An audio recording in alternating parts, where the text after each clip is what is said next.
धन्यवाद दीपांकर जी। आपने इंडस्ट्री का पर्सपेक्टिव रखा कि मोबाइल गवर्नेंस और ई गवर्नेंस से क्या कुछ संभव हो सकता है। चूंकि समय कम है तो अब 1 घंटे की बजाय अगले 40 से 45 मिनट में हम कोशिश करेंगे कि ये सेशन समाप्त हो। इसके पहले कि मैं सेशन की शुरुआत करूं, मैं माननीय मुख्यमंत्री जी उत्तराखंड सरकार का हृदय से आभारी हूं और मुझे बड़ा सुखद आश्चर्य भी हो रहा है कि माननीय मुख्यमंत्री जी इतनी व्यस्तता के बाद भी हमारे सेशन में भाग लेने के लिए इस वक्त उपस्थित हैं। Sir, we are really very grateful and we are honoured with your presence. Thank you very much sir. In fact मैं सर बहुत से प्रदेशों में गया हूँ। सर, यूपी के बारे में मैं कह सकता हूँ, यूपी में भी जब हम लोगों ने इस तरह सेशन किया था तो हमारे माननीय मुख्यमंत्री जी भी इसी तरह से बहुत सारे सेशंस में उन्होंने बहुत समय दिया था। लेकिन ऐसे दृष्टांत बहुत कम मिलते हैं देखने को जब इतने उच्च स्तर से सेशंस में भी प्रतिभागिता की जाए। ई गवर्नेंस का यूं तो बहुत ही यूनिवर्सल इस्तेमाल है। This is being used across the world for almost every applications in our own country, whether it is booking a railway ticket or whether to book for a tourist destination or even asking for a seat in any management or engineering college, e-governance has come in a big way to play its effective role. The private sector has taken a substantial lead in introducing services, including e-commerce and e-business in a big way.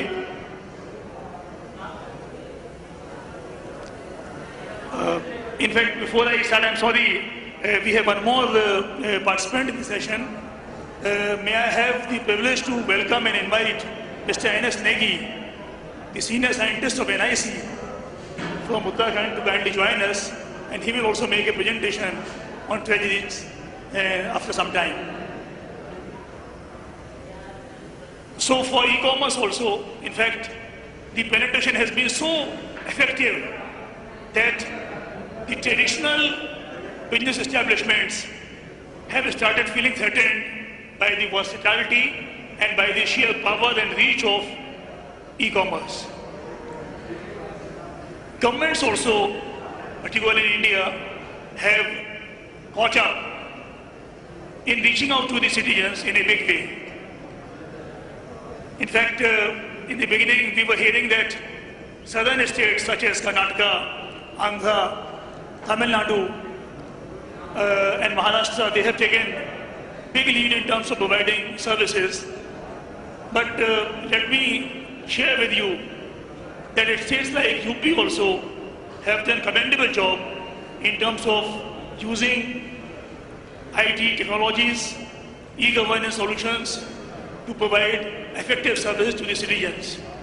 In fact, I'm very happy to share with you that the state of UP stands at 3rd position today so far as use of electronic transactions in government processes is concerned. In last 5 months, I have data of the number of e-transactions, and we have more than 190 million transactions done on the e-governance portals across the different departments. We have taken very ambitious project of providing online services to all the citizens in the state. The basic underlying principle has been that wherever it is possible, the physical contact between the citizen and the government functionary should be avoided. The basic objective has been threefold. One, to empower the citizen, let him feel that he can get what he is entitled to.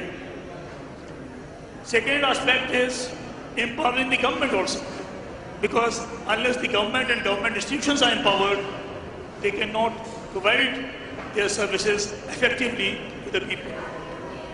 They cannot get effective feedback from the people, which is so crucial in not only providing the services better, but also to design and recreate the way the procedures and systems work for their benefits.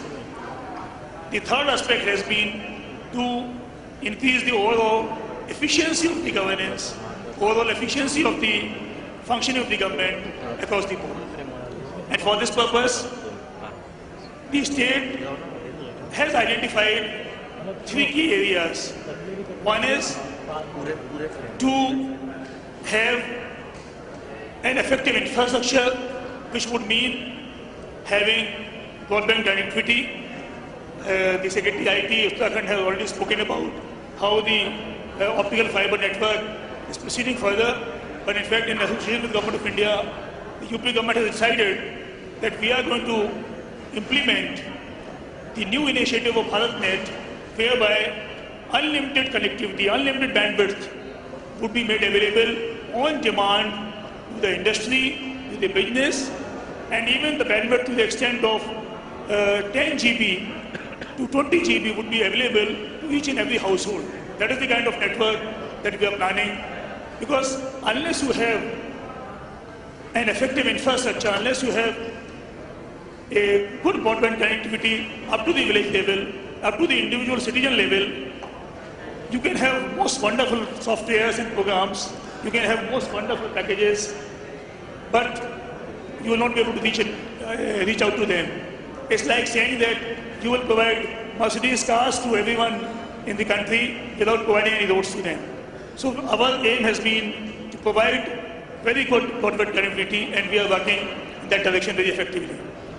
The second part is, where we are trying to work is, that these services across about 100 departments should not be fragmented in silos, because for a common man, it is so difficult to go to each and every different portal.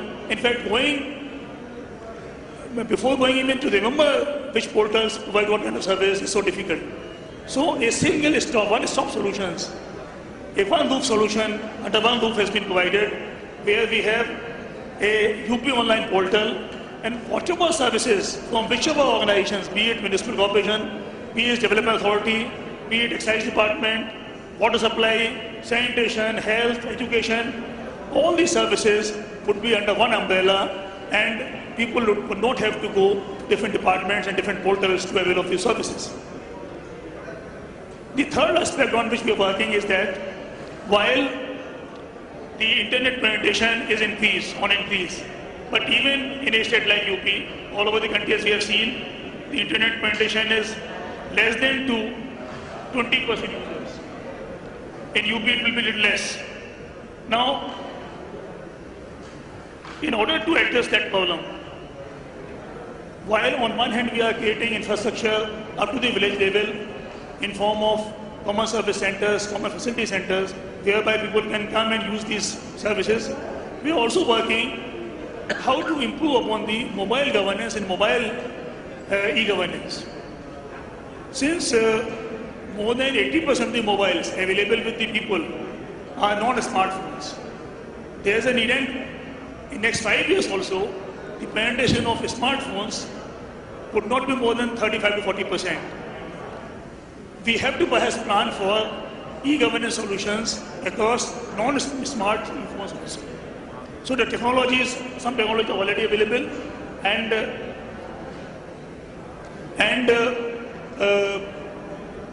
we need to work on these technologies. So our government is also working in this direction to be able to reach out to those people also who do not have a smartphone. So this was some of the background that I wanted to give. In fact, there are many more initiatives that the government of UP has taken, but for paucity of time, perhaps when I interact with you during lunch or during tea breaks, we will be able to share many of these stories.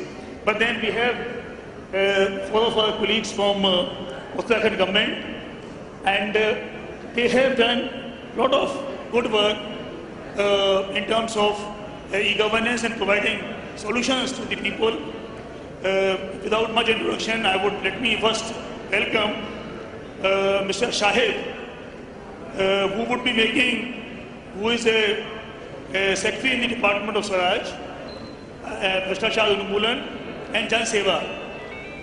I need not emphasize for the Bhashtachar Unmulan how e-governance can be most effective, and Mr. Shahid is going to make a small presentation on grievance reversal, particularly with a view to bring down Swaraj and removal of Bhashtachar from governments. So please, Mr. Shahid,